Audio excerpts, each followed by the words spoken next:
네, 청와에 대해서는 오늘 NSC 국가안전보장회의가 열립니다. 서울이나 또 평양에서 개최하기로 한 당국회담의 형식, 대표의 격, 이런 후속 대책을 논의하기 위해서입니다. 그런데 중요한 뉴스가 어제 있었죠. 박근혜 대통령이 9월 3일 중국 전승절 행사에 참여한다. 즉 가장 중요한 열병식 참석도 한다는 민경 대변인의 발표가 있었습니다. 여러 가지 주변 정세 그리고 외교에 있어서의 전략적 포인트 등을 전옥현 서울대학교 국제대학원 초빙 교수와 나누겠습니다. 안녕하십니까? 네, 안녕하십니까? 네, 전승절 행사, 중국이 야심차게 오랫동안 준비한 이 행사는 구체적으로 어떤 행사입니까? 이번에 이제 전승절 행사가 다른 때하고 다른 것은요, 기본적으로. 네. 이 전승절 행사에 이제 군사 이 퍼레이드를 대대적으로 하게 되는데. 네. 과거에는 이거 건국절이라고 해서 10월 1일 날 그 퍼레이드를, 군사 퍼레이드를 했습니다. 네네. 그런데 이번에는 이제 사상 처음으로 이 전승절 행사에 군사 퍼레이드를 대대적으로 함으로써. 네. 중국이 이제 항일 전쟁에서 승리했다는 것을 전 세계에 강력하게 알려주는. 네. 말하자면 이제 군사 대국의 길을 확실하게 대외적으로 표명하는. 네. 이런 행사로 승격시켰다는 데 의미가 있습니다. 네. 그렇지만 사실은 이제 중국이 그 삼각구 열도라든지 또 그 섬을 또 인공섬을 만드는 것라든지 하는 것에서 미국이 계속 우려를 확실하게 표현하지 않았습니까? 네네. 그러니까 전략적으로 영토 확장을 위한 전승절 기념식을 대대적으로 하는 게 아니냐라는 미국의 우려나 이런 것이 사실 있는데 그 점은 어떻게 보십니까? 이제 그런 것이 지금 이제 서방국, 미국을 비롯한 서방 선진국에는 네. 상당히 이제 우려스러운 대목으로 비춰진 겁니다. 네.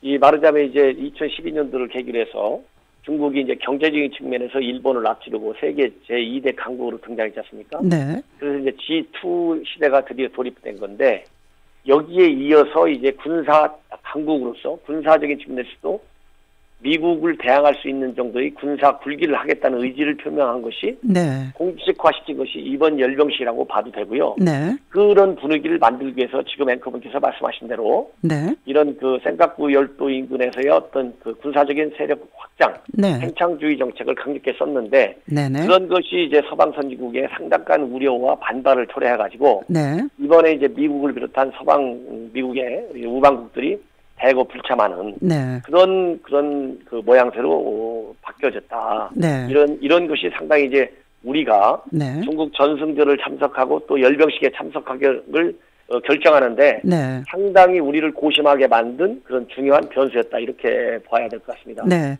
그런데 이제 전승절에는 간다. 그리고 상해 임시정부 총사 복원에도 참석하신다. 그런데 열병식 참석은 끝까지 함구하고 있었지 않습니까? 고심되는 대목이었을 텐데 이걸 결정한 배경은 뭐라고 보십니까? 이제 고심한 기본적인 배경은 가장 큰 변수는 두 가지인데요. 첫째로 네. 중국군이 우리 6.25 전쟁 때 우리의 적국으로 참여했다는 점이죠. 그렇죠. 우리 맞서 싸웠던. 네. 그렇습니다. 그래서 이제 그런 것이 우리 국민 정서상 아직까지도 강한 그런 인상이 남아져 있는 것이죠. 그렇죠. 예. 예. 두 번째로는 앞에서 말씀드린 대로 이제 우리는 한미 동맹 관계에 있는데. 네. 그러니까 한반도에서 유사시 전쟁이 발생했을 때 한미 양 동맹이 북한의 전쟁 그런 거를 억제해야 되는데. 네. 불행하게도 중국은 북한과 동맹 관계에 있습니다. 네. 그러니까 아직도 자동 개입 조항이 살아있어요. 중간에. 네, 네. 이렇게 될 경우에는 이런 미래에 만약 하나 그런 불행한 전쟁이 발생할 경우에 네. 현 동맹 관계 성격상 중국이 자동적으로 한반도 전쟁에 또 한 번 개입하게 되는데 네. 이런 군대의 열병식에 우리 대통령이 간다는 게 이게 정서적으로 수용할 수 있느냐. 네. 예, 이런 것 때문에 우리가 이제 고민하지 않을 수 없었습니다. 네.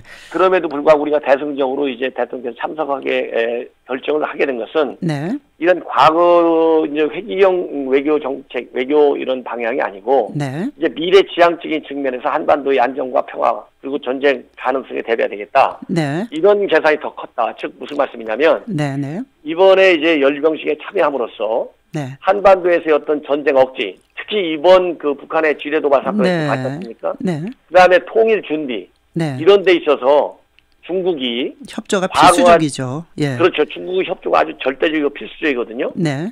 이런 상황에서 중국이 이제 과거와 같은 북중 동맹 관계에서 이런 걸 한반도의 이런 통일 문제나 전쟁 문제를 보지 말고 네. 현재 한중 전략적 협력 관계의 틀이 네. 북중 동맹 관계보다도 더 큰 외교적인 이익 관계로 바뀌는 이내 지향적으로 네네. 이런 거는 협력 우방 국가로 중국을 좀 승격시켜야 되겠다. 네네. 그래서 이번에 이렇게 어려움에도 불구하고 열병식에 참석하기로 전격적으로 이렇게 결정한 것 같고요. 네네. 그만큼 이제 한반도에서의 평화와 통일 문제에 있어서 네네. 중국이 제대로 한반도에서의 이런 그 국제적인 역학관계의 변화에 맞게 네네. 또 중국이 경제적인 측면뿐만 아니라 군사적인 측면에서 G2의 국가의 네. 지위에 맞게 정말 중국이 얘기한 대로 건설적 그런 평화 지향적 역할을 해달라. 네. 이런 강력한 시그널과 부담을 지어주는 걸로 네. 저는 해석하고 싶습니다. 네, 정 교수님 이제 사실 이번에 북한의 포격이 있던 날 주철기 청와대 외교안보 수석이 중국에 가 있었거든요. 그것은 네네. 지뢰 도발에 관한 강력한 그 메시지 시그널을 중국이 보여달라 이런 얘기가 아니었을까. 그래서 중국이 일정 부분 그 북중 국경 지역의 군사력을 집결시키면서 김정은에게 메시지를 주고 그리고 그래서 이게 이끌어진 거 아닌가 이런 생각도 하게 되는데 어떻게 보시나요? 예, 지금 우리 앵커님의 해석에 저도 동의합니다. 생각이 같은데요. 네. 기본적으로 이제 제일 먼저 중국의 반응은 네. 여기 서울에 있는 중국 대사의 입장을 통해서 나왔습니다. 네, 네. 상당히 실망스럽죠. 네. 한국도 북한도 당신들 좀 자제 좀 해. 대화로 풀어. 네, 양쪽 다 조심해. 네, 이런. 예, 이게 기존의 그 중국 입장이거든요. 네. 저도 굉장히 비판적으로 평가를 했습니다만은 언론에서 네. 이것이 우리 국민들을 굉장히 실망시켰다. 네. 더군다나 앞에 말씀드렸는데 우리는 전승절 참석은 물론이고 열병식 참석 문제까지 심각하게 고려하고 있는 와중에 네. 이 가장 먼저 불을 끄는데 달려들어야 할 중국이 그렇게 나오니까 네. 굉장히 우려스럽고 실망스럽고 과연 우리 대통령이 열병식 참석은 그만두고라도 이거 전승절에 갈 필요가 있는가 이런 중국을 두고 네. 이런 여론이 일어났어요. 네네. 그런 와중에서 이제 우리 주철 주석이 직접 날아간 건데 네. 여기에는 두 가지 이유가 있습니다. 우선 크게는 지금 이제 지뢰 문제에 대한 중국이 적극적으로 개입해달라는 메시지를 요청을 하는 것도 하나는 있고 네. 우리 내부적으로 열병식을 하고 싶은데 네. 중국이 이런 식의 양비론적 입장으로는 참석하는데 우리 국민 정서상 이해하기가 어려울 것이고 네네. 또 우리 한미 동맹 관계에 있는데 이렇게 중국이 북한 입장만 두둔하고 나선다면 과거와 같이 과연 미국이 우리를 어떻게 보겠느냐 우리가 미국한테 뭐라고 설득을 하겠느냐 네. 그러니까 전성절 참석을 앞두고 앞에서 말한 중국이 제대로 한반도의 전쟁 억지를 위해서 영향력을 제대로 행사해달라 이렇게 좀 상당히 강한 압박을 줬다는 데 의미가 있을 것 같습니다. 네. 그런 것들을 모아서 이제 말하자면 전승절에 북한 김정은은 안 가고 최용해 노동당 당 비서가 참석한다는 거 아닙니까? 네네. 자, 이번이 굉장히 아주 우리나라 안보 외교에서 아주 중요한 계기가 될 것 같은데요. 그 시진핑 주석하고 박근혜 대통령이 정상회담을 합니다. 어떤 얘기가 오갈 것이며 어떤 얘기가 오가야 된다고 생각하십니까? 이제 무엇보다도 이제 가장 중요한 것은 네. 지금 이제 한반도에서 있었던 전쟁 위기라든가 이 평화 파괴. 네. 이거는 결국 김정은이의 잘못된 오판에 의해서 언제든지 가능할 수 있다. 네. 이게 과거의 이론상으로 우려되는 것이 언제든지 현실적인 무력 침략 행위로 이어질 수 있다는 것이 진짜 하나의 사실이 돼버렸어요. 네.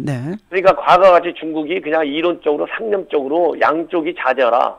전쟁 이런 거 할 생각 말아라 이런 단계가 아니고 네.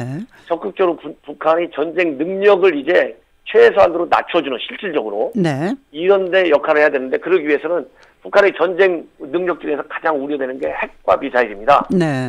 그래서 지금과 같이 그냥 한반도의 비핵화 이러지 말고 이제 네. 북한 핵 비핵화, 북한 핵 포기 보다 직접적인 외교적인 표현과 실질적인 외교적인 능력을 발휘해가지고 이런 것을 억제시키는데 적극 나와서야 되겠다. 여기에 우리 대통령과 우리 시진핑 주석의 이 화제가 집중돼야 되겠다는 게 생각이 들고요.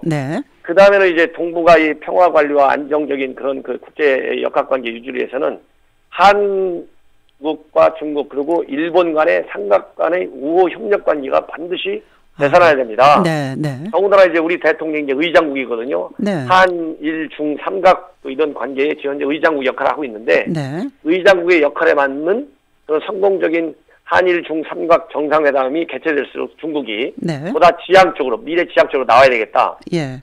요런 데 초점이 맞춰져야 될 것 같습니다. 네.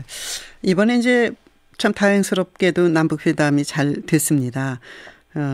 이것이 앞으로 북한의 천안함이라든가 오이사 조치가 해제되는 조건까지 가기 위해서 다시 이것에서 정확한 사과가 필요하다는 게 우리의 입장인데요. 그 점에 대해서 어떻게 보십니까? 예, 우리 정부가 최근에 이제 이번 합의문 남북 간에 한 이후로 네. 가장 이제 신경 써야 되는 게 국내 여론 관리입니다. 네네. 국내 여론 관리 중에 중요한 변수가 두 개가 있어요.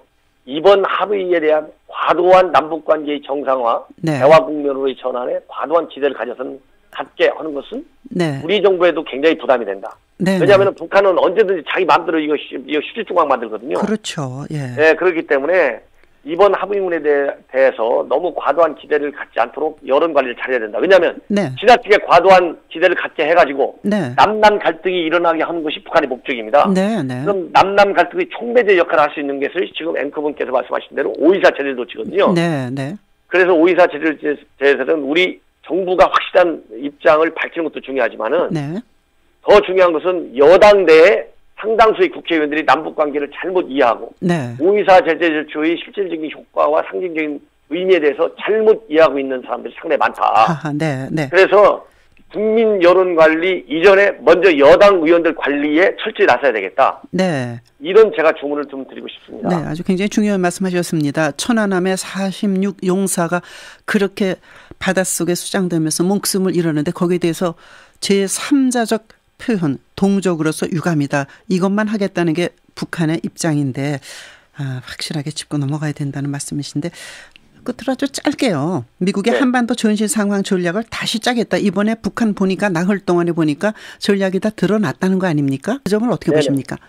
그거는 아주 잘한 것 같습니다. 네. 왜냐하면 이제 북한의 국지전 도발에 대한 한미 공동 계획도 그렇고, 네. 이 전반적으로 이제 한미 연합 자산의 활용 문제, 그다음에 전시 작전권 이런 행사 문제, 네. 이런 것이 이제 북한의 핵과 미사일 위협을 중심으로 해서 많이 재검토되고 조정이 많이 됐지 않습니까? 네. 그런데 이번에 지금 말씀하신 대로 이런 전쟁 위기 상황에서 북한의 실질적인 전력 배치가 어떻게 되는지를 눈으로 봤거든요. 네. 그렇기 때문에 합리적이고 효율적인 그 대북 억지력 향상을 위해서는 네. 이렇게 시시각각 변하는 북한의 대남 전략과 군사력 그런 네. 능력 이런 거를 그때그때 반영해서 항상 업데이트 시키는 게 중요하다. 네. 그래서 전반적으로 이 억지 전략을 재검토하겠다는 것은 지극히 당연한 수순이라고 봅니다. 네. 오늘 여러 가지 말씀 잘 들었습니다. 고맙습니다. 네, 감사합니다. 전옥현 서울대학교 국제대학원 초빙 교수 말씀 들었습니다. 7시 45분입니다.